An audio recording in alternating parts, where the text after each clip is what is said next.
Narraciones Inenarrables presenta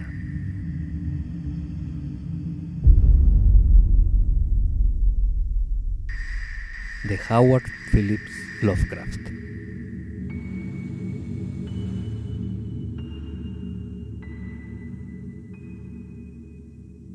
El que susurra en la oscuridad.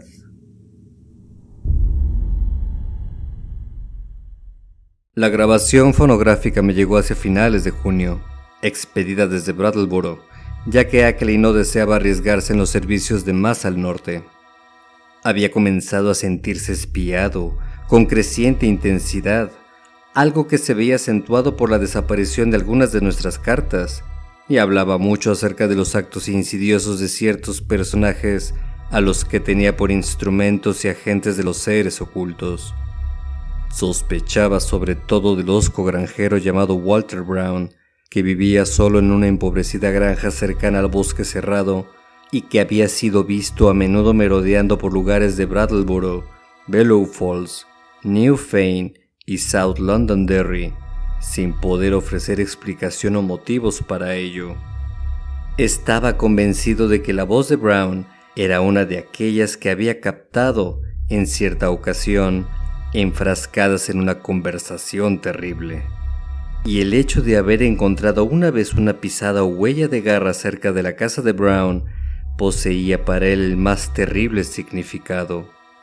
Las huellas estaban curiosamente cerca de las pisadas del propio Brown, pisadas que lo situaban enfrente del ser que hubiera dejado las huellas.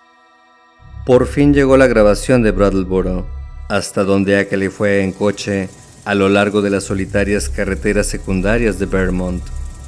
En la nota adjunta confesaba que había comenzado a tener miedo a tales carreteras y que ya ni siquiera se acercaba, excepto a plena luz del día, hasta Townshend en busca de suministros. Repetía una y otra vez que no era prudente saber demasiado, a no ser que se encontrase uno muy lejos de esas colinas silenciosas y temibles. Muy pronto tendría que mudarse a vivir con su hijo a California, aunque resultaba duro abandonar un lugar que albergaba todos sus recuerdos y antiguos sentimientos.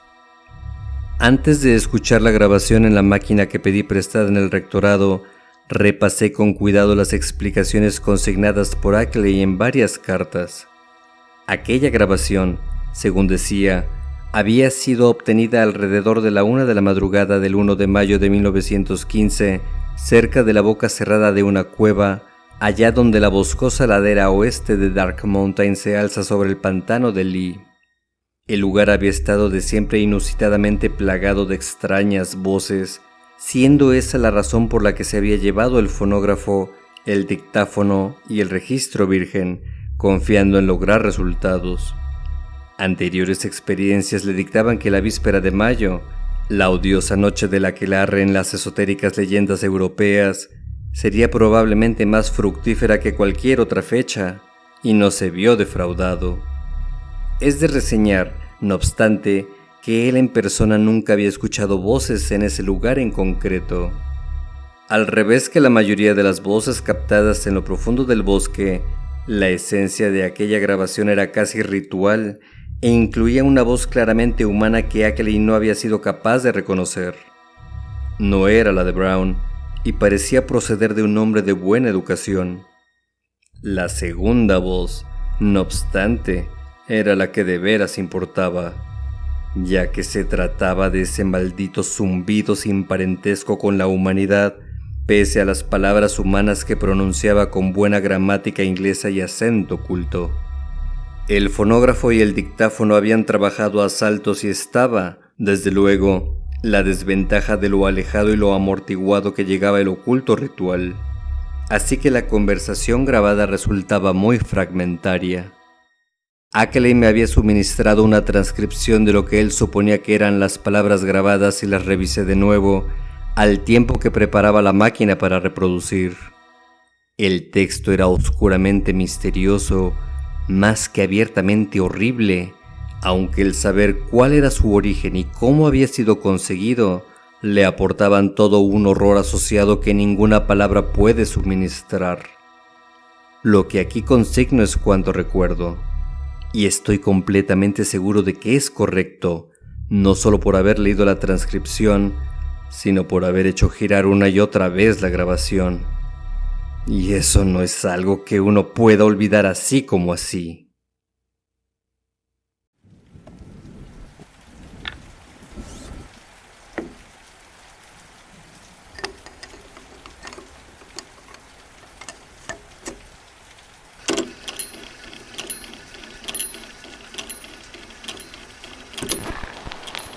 Es el señor de los bosques, incluso para...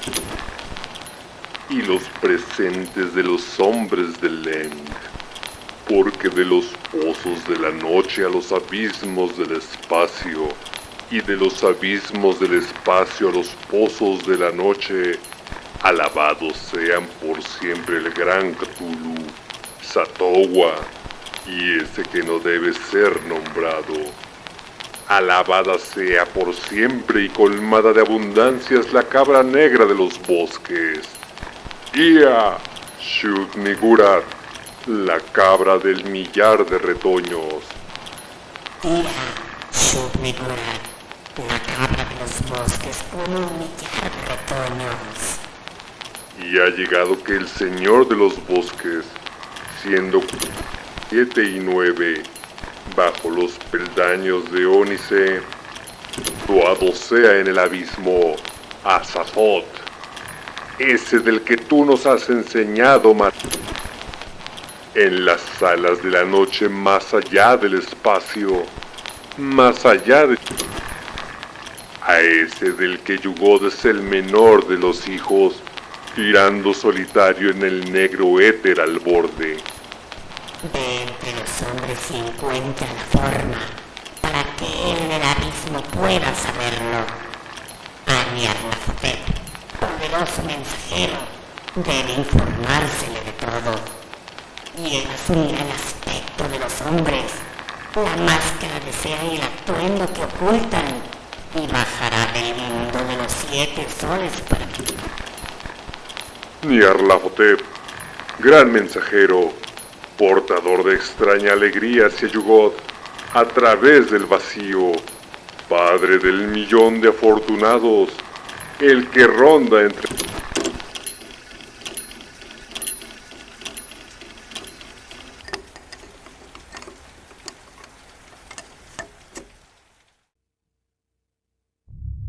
Tales eran las palabras que iba a escuchar cuando puse en marcha el fonógrafo. Fue con un asomo de verdadero espanto y renuencia que oprimí el botón y escuché crepitar la punta de zafiro, aunque me alegraba de que las primeras y fragmentarias palabras fueran de una voz humana. Una voz rica y educada que parecía, en lo que toca a acento, vagamente bostoniana y que, desde luego, no pertenecía a un nativo de las colinas de Vermont. Mientras escuchaba esa débil y espantosa grabación, creí encontrar que lo que se decía era lo que constaba en la cuidadosa transcripción de Akeli. En ella se cantaba, con esa madura voz bostoniana, Ia Shub-Niggurath, la cabra del millar de retoños. Y entonces escuché la otra voz. Aún ahora, en retrospectiva, me estremezco al pensar en la sacudida que recibí, pese a lo preparado que estaba por los informes de Akeli. Aquellos a los que luego he descrito tal grabación dicen que ahí no hay otra cosa que fraude de baja estofa o locura, pero de haberla escuchado ellos mismos, o leído el grueso de la correspondencia de Akeli, especialmente esa horrible y enciclopédica carta suya, sé que pensarían de forma bien distinta. Así que, pese a todo, es una pena tremenda que no desobedeciese a Akeli y permitiese oír la grabación a otros. Una pena tremenda, también, que los contenidos de sus cartas se perdiesen. A mi juicio, con la impresión que recibí de primera mano sobre dichos sonidos y con el conocimiento del telón de fondo y las circunstancias que concurrían, la voz resultó algo monstruoso. Imitaba punto por punto a la voz humana, en lo que al responso ritual se refiere, pero en mi imaginación aleteaba un morboso eco, abriéndose camino a través de abismos inimaginables, procedente de inconcebibles infiernos exteriores. Hace ahora más de 2 años que hice funcionar por última vez aquel blasfemo cilindro de cera, pero aún ahora, y siempre, puedo recordar ese débil y diabólico zumbido, tal y como me impactó la primera vez. Pero, aunque esa voz resuena por siempre en mis oídos, todavía no he sido capaz de analizarla lo suficientemente bien como para dar de ella una descripción por escrito. Era como el zumbido de algún espantoso y masivo insecto, toscamente dotado para el habla articulada de alguna especie extraña. Y estoy completamente seguro de que los órganos que producen tal habla no tienen relación con el aparato vocal, ni del hombre ni de tan siquiera ninguno de los mamíferos. Había singularidades en timbre, tono y registro que colocaban a ese fenómeno totalmente al margen de la esfera de lo humano o la vida terrestre. Su súbita aparición, esa primera vez, casi llegó a aturdirme y escuché el resto de la grabación sumido en una especie de obnubilación abstracta. Al llegar el pasaje más largo del zumbido, se produjo un agudo aumento de ese sentimiento de infinitud blasfema que me había atacado durante el primer y más corto pasaje. Al final, la grabación acababa de golpe durante un fraseo anormalmente claro de la bostoniana voz humana, pero yo me quedé sentado como un estúpido, contemplando la máquina mucho tiempo después de que ésta se hubiera detenido automáticamente. Ni qué decir tiene que volví a oír muchas otras veces esa estremecedora grabación, o que hice todos los esfuerzos posibles para analizar y comparar notas con Ackley. Sería tan inútil como turbador repetir aquí las conclusiones a las que llegamos, pero he de insinuar que estuvimos de acuerdo en creer que habíamos topado con una pista que llevaba hasta la fuente de algunas de las más repulsivas y primordiales costumbres de las crípticas religiones primigenias de la humanidad. Nos resultaba patente, además, que había antiguas y sofisticadas alianzas entre las ocultas criaturas exteriores y ciertos representantes de la raza humana. No teníamos modo de saber cuán amplias eran tales alianzas y cuál sería en nuestros días su estado en comparación con el de las edades antiguas, aunque en el mejor de los casos daban pie a ilimitadas sucesiones de espantadas especulaciones. Parecía haber un vínculo horrible e inmemorial en ciertos estadios definidos entre la humanidad y la infinitud indescriptible. Las blasfemias que se manifestaban en la Tierra, según se insinuaba, procedían del oscuro planeta Yugod, en los lindes del sistema solar. Pero este era simplemente la populosa avanzada de una espantosa raza interestelar cuyo origen último debía hallarse incluso fuera del continuo espacio-tiempo einsteiniano o del aún mayor cosmos conocido. Mientras tanto, seguíamos discutiendo sobre la piedra negra y la mejor forma de hacerla llegar a Arkham. Ackley consideraba improcedente que lo visitase en el lugar donde realizaba sus estudios de pesadilla. Por una u otra razón, Ackley temía intentar el envío por cualquier método ordinario o previsible de transporte. Por último, resolvió llevarla a través del condado hasta Willow Falls y embarcarla en el ferrocarril de Boston y Maine a través de Keene, Winchendon y Fitchburg, aun a pesar de que habría de conducir a lo largo de algunas de las más solitarias y boscosas carreteras comarcales que forman la red viaria a Brattleboro.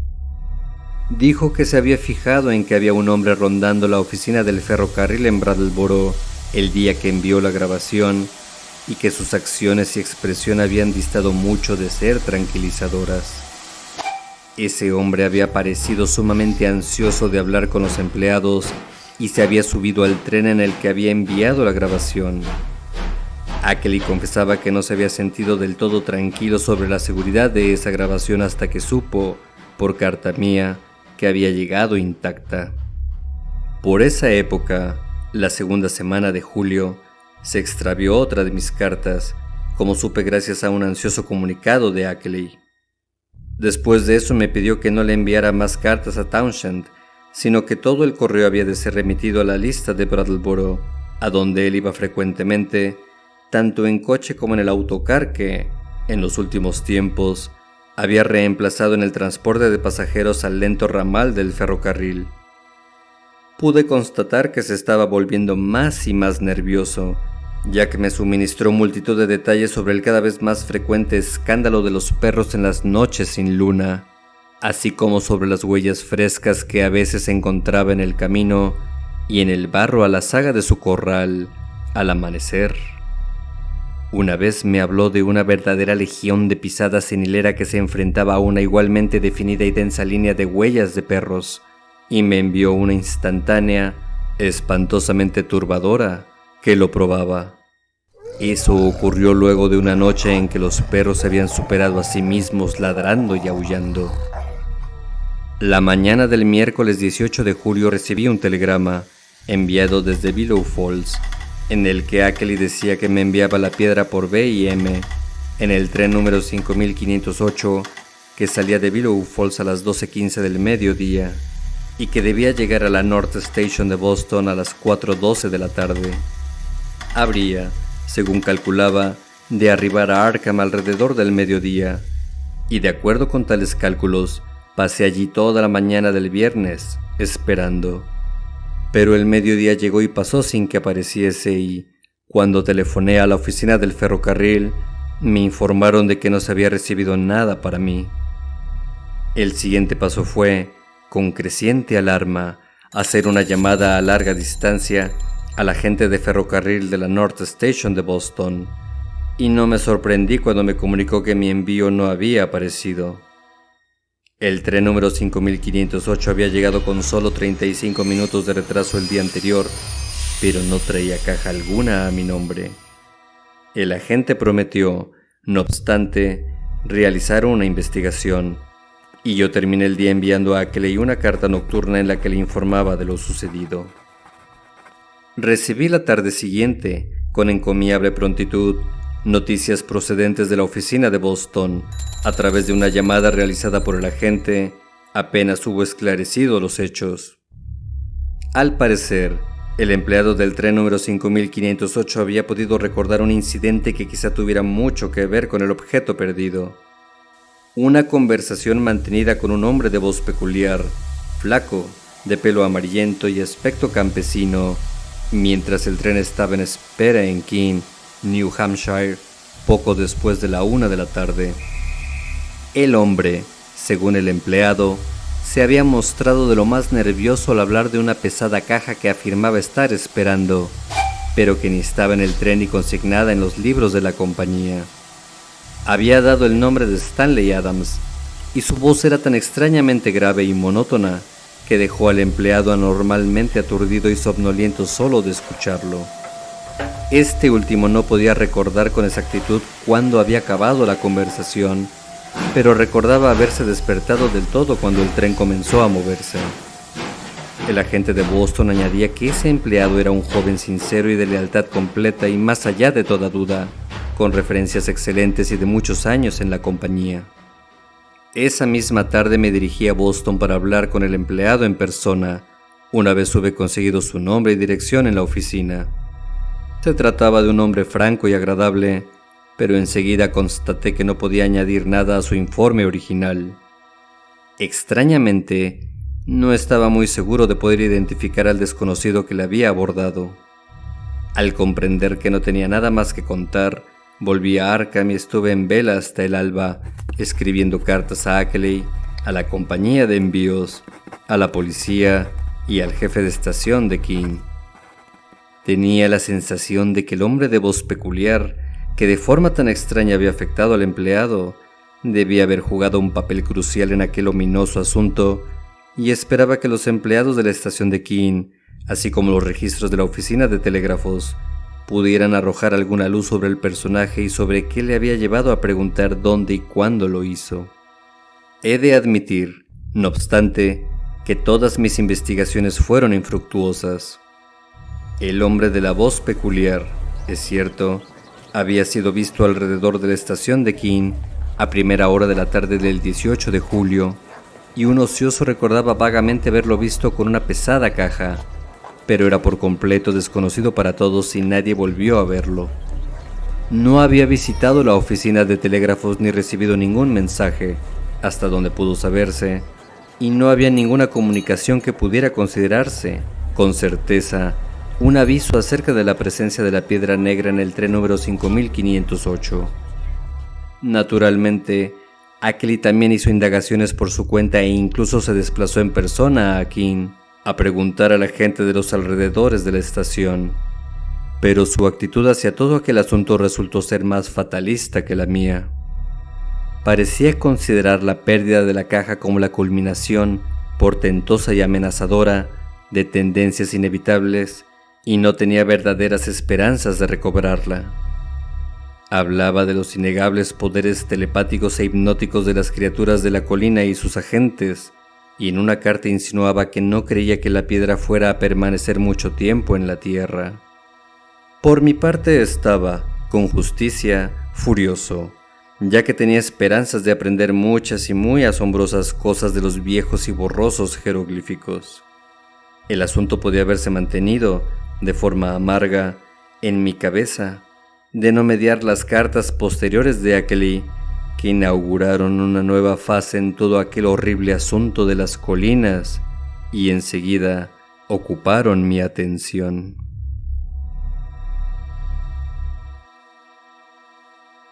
El que susurra en la oscuridad.